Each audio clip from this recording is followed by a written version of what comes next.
Hi, my name is Frank White and welcome to my YouTube video. Today I'm going to talk about the Sigma EF610 Super Speed Light. Now this particular speed light has a piece of Velcro on it that doesn't normally come with or attached to speed lights.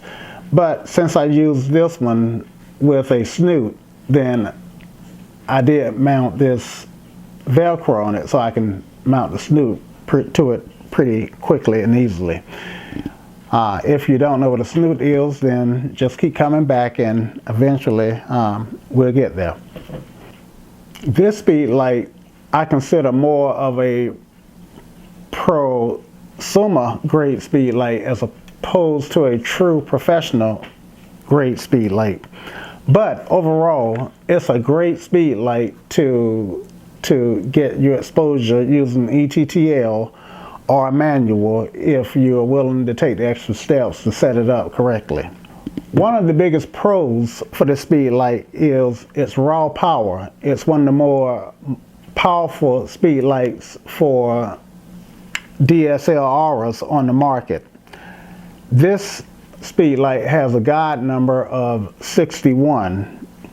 Hence, Sigma has given it the designation 610 in its name, which is something that Canon tends to do with its speed lights. The guide number of 61 means that when it's zoomed in to 105 millimeters, which is a spot zoom, then it's able to light its subject as far as 200 feet away or 61 meters away. The zooming, if you zoom it out to its normal range of 24, which is where it's at for most settings on when you use your speed light, then the power is able to light a subject at 112 meters away. But 112 meters is pretty good considering this unit is so small and portable. Another of the pros of this speed light is it fully supports TTL for whatever camera system you buy it for. Now, since I shoot Canon, then it's designated ETTL. Another of the pluses for the Sigma speed light is that it supports the modeling light, which gives you an opportunity to see how shadows react before you actually take a picture. The modeling light, and I'm just going to turn this one on very quickly, is generally activated when you press the little modeling button. I don't know if you can see that, but there's a little button on most camera bodies. Depending on which camera you got, it can actually be at different places, but if I press that, then it fires the light. It fires a burst of flashes in low power, very low power, for about a half a second or so. And that's just enough time to kind of give you an idea of how the shadows will look when you taking the picture, especially if you are being artistic with your lighting and you want to make sure that you get loop lighting, butterfly lighting, and so forth and so on. It's nice to have the modeling light. The final pro that I am going to talk about today is that since this is a third-party lens, even though Sigma makes its own camera body, they do make this lens so that it will attach to 5 different brands of camera. The Sigma, the Canon, and also you can also get this to work with the Canon ETTL system or the TTL system, Sony and Pentax. The cons of this camera I'm sorry, of this speed light, then there are a few. Most of them are just nicky pick things that that really doesn't mean a lot. But there is one that to me is a fairly big con. But it wasn't a big enough con to stop me from acquiring or buying this particular speed light. My decision to buy it was the raw power. I really needed a light in my arsenal that actually had the extra power. Okay, so with that said, I'm going to go through the first con, which is the 2-button swivel release system. Most speed lights has one button to release it, and once you press that button, you can adjust it in whatever position that you want. On the Canon EX580, the button is on the side. The Sigma EF610 has a button in the back that you press it to turn it left and right, and a button on the side that you can depress. Let's see, the buttons here, to turn it up and down on its vertical axis. And that's not really a big deal, but if you become accustomed to using other speed lights, then the system can seem a little bit awkward. Another of the cons of using the speed light is the plastic hot shoe. And that's one of the main reasons that I designate this as a prosumer grade speed light as opposed to a professional grade speed light. A hot shoe, speed lights are, speed lights are a relatively expensive piece of equipment. Some of the speed lights can cost almost as much as a whole camera body.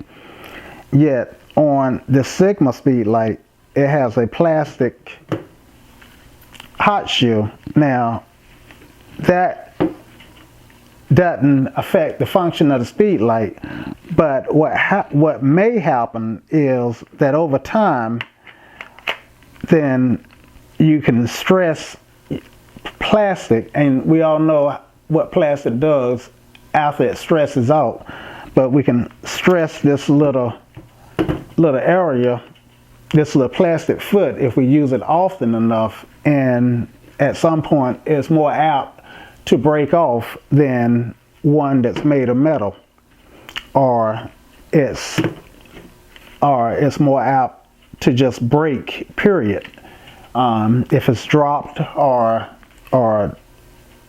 anything. Another con to this speed light is, and this is the big one, is that I cannot control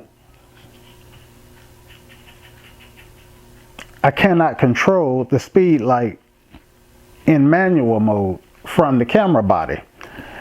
Now, the speed light is fully manual capable, but that means that to control it, I literally have to walk up and use the manualing system that's built into the speed light to actually make changes. So if I have it in a light stand with a softbox cover, I got to peel that cover off to get to it, and that can be a little bit inconvenient. Shooting in certain settings can be stressful enough, and just the little things can make the job a lot more easier. So anyway, I would have to actually come to the speed light and get it in, well, it should already be in manual mode, but dial in, whether I dial in the setting. If I want it to go to a 1/16th power, then I literally have to dial that in to 1/16th or 1/64th and so forth and so on. I also don't see how I can cause the speed lights to go in 1/3 stops. So if I wanted to add a third stop to this 1/8, which is where it's at now, then I don't see a way to do it. But overall, this is an excellent speed light for consumer applications, which is where I think Sigma had in mind when they made it.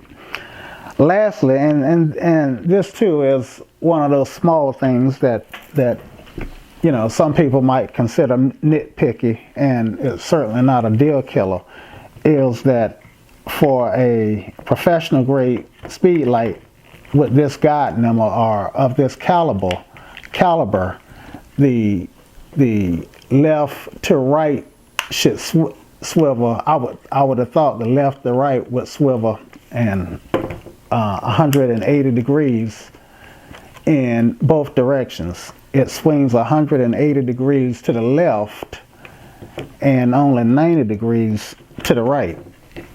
So let's press that back button, and that's as far as it is swivel.